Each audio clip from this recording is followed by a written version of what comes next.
tired of waking up and not living on an island? Watch this video and maybe you can change it. Wherever I choose to go, it won't take me far. I'm living my life like it's golden, living my life like it's golden, living my life like it's golden, living my life like it's golden, living my life like it's golden, living my life like it's golden, living my life like it's golden, living my life like it's golden, living my life like it's golden, living my life like it's golden. I'm taking my own freedom, putting it in my soul, singing loud and strong. What's up, guys? It's Boy Shay coming to you live from one of my favorite beach locations on this island. It's like this little peninsula that like juts out into the ocean, and it's so beautiful. I love doing yoga here, and the lighting in my room is poo, so why not use the natural lighting? It's a little strong, I ain't gonna lie, but we're gonna make it work. First of all, welcome to my channel. If you are new here, thanks for clicking on this video. So happy to have you. If you are one of my few loyal subscribers, I appreciate you so much and thank you for returning. So today in this video, I will be answering my most frequently asked question, which is, how do I find jobs overseas? So this is my second time uprooting my life and moving overseas. My first job overseas, I was an au pair in Australia. And now I live in Spain and I am a teaching assistant. Everybody asks me this question as if I'm like the plug for overseas jobs, but I'm really not. But I am more than happy to share with you all of the information I know and how I found the jobs that I've had so far overseas. So the way you find overseas jobs, first of all, what are your interests? What are your skill sets? Do you have a degree? What is your goal when going overseas? Are you going mainly to travel, or do you actually want to maintain a residence in a permanent area? Just really consider what you're looking for before you even begin the job search. So for example, I enjoy working with kids, so going into childcare was an easy option for me. Secondly, when picking this job, I knew that I wanted to become fluent in Spanish, so I knew that the region I wanted to go in it needed to be a Spanish-speaking region, predominantly Spanish-speaking region. And then depending on what type of job you're looking for or looking at, they may or may not require you to have some sort of degree. After applying my skill sets and knowing how I am and what I wanted to do, my first job was an au pair in Australia, and I was an au pair for 2 Australian families. So to be an au pair, there is no degree required. You have to be at least 18 years old. And most of all, you have to enjoy working with kids, okay? That is a huge part of it. The way I found these families was using a website called aupairworld.com, which I will link in the description box below. And what this site is, it's very simple and self-explanatory. You go on this site, you make a profile stating your preferences, what you're looking for in a host family, how old you want the kids to be that you're watching, and it will connect you with families who match your preferences. And from there, you simply just talk to the families, FaceTime them, have a face-to-face meeting. You need to see these people before you just, hop on a plane and move to their house. With me, the interview process was pretty simple. Make sure you like kids before you go over there. Like, don't just go thinking it's just gonna be, a paid vacation to live in another country. Like, no, you're really watching these people's kids. It's very demanding. And although once again, I love kids and I loved the family and I had so much fun, but you need to really make sure that you're cut out for being a nanny. Make sure you're honest with your preferences and be very specific in what you will be willing to do and what you won't be willing to do, so that there is no confusion or gray area. Oh, this guy is coming to fish. Hopefully he doesn't get in my video. With being an au pair, you are responsible for your flight to the country and from the country, visas, fees, all of that. When you get there, they will pay for your room and board, and you will also get a weekly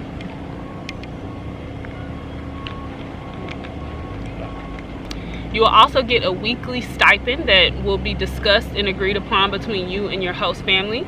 And they also responsible for paying for your food.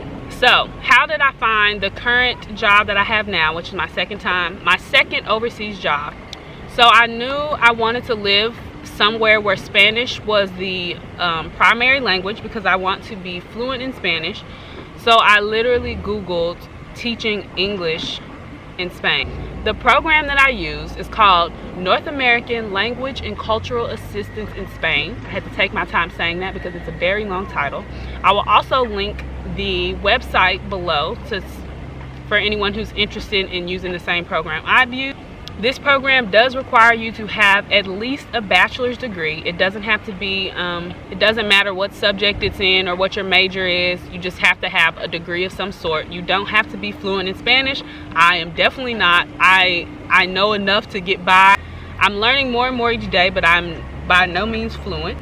The application process was extensive, but they have a pamphlet that will lead you through the application process step by step. The most difficult part of it for me was getting a visa appointment. If you plan on doing this program, what I would suggest is as soon as you decide that you want to go for this program, go ahead and set up a visa appointment for the consulate closest to you. The availability is very slim, so I'd advise you to get a visa appointment as soon as possible. With the program I'm doing now, yes, I was responsible for my visa and I was responsible for my arrival and return flight. I work 12 hours a week, 4-hour days, and the rest of my days I have to myself. If you're interested, I will go into extensive detail about the process for this program. But moving along, there are tons of other English teaching programs around the world. English teachers are in very high demand, so I would just suggest pick a country, pick a region that you want to go to, and see if they offer an English speaking program or an English teaching program in that area. So last but not least, the only other overseas job that I have knowledge of that I can share with you is, and this is if you are a U.S. citizen, and it is to be a foreign service officer. A degree is required, and depending on the field you're going in, the degree you have will matter. With this job, you will be working for the U.S. government. You will be a representative of the U.S. government, and there are different fields that you can go in that best suit you and your talents in what you're looking to do. I would advise you to go on the website and do more research, which I also will link down below in the description box. What I didn't like about this program was that they place you don't get to choose where you want to go. And depending on what region they put you in, you know, you may be stationed somewhere where it's not what you're used to, or the, I guess, American comforts might not be available depending on where they station you. And also another thing I didn't like about this program was you have to take a test to even qualify for placement. And this isn't like one of those tests where you can like just look over some notes and then go take it. Like, no, you have like a pamphlet, a practice test, a study guide. And I was just like, they want too much, they want too much. With the foreign service officer job, you do get paid a salary. So if you're looking for something that pays a little bit more money, you should definitely go that route. The English teaching jobs, you're not gonna make that much. Depending on where you go, it may be slightly more or slightly less. Just know you ain't in it for the money. You get what I'm saying? So I'm here for the experience. I took a humongous pay cut from my job in America, but I absolutely love it here, and I wouldn't change my decision for the world. Like, life's great. In conclusion, that is all of the information that I have on overseas jobs. If you're curious about more, like, really, I would just suggest to Google it and be resourceful and ask the internet for what you want. Like, put in what you're looking for and see what comes up, you know. Where there's a will, there's a way. I knew I didn't want to work in America anymore, and I knew I wanted to live in a Spanish-speaking country, so I look for jobs that can make that happen for me. I hope this video was helpful. If you found it helpful, go ahead and like it and drop a comment if you have any other questions, and don't forget to subscribe for more content. And I'll see you guys in the next one.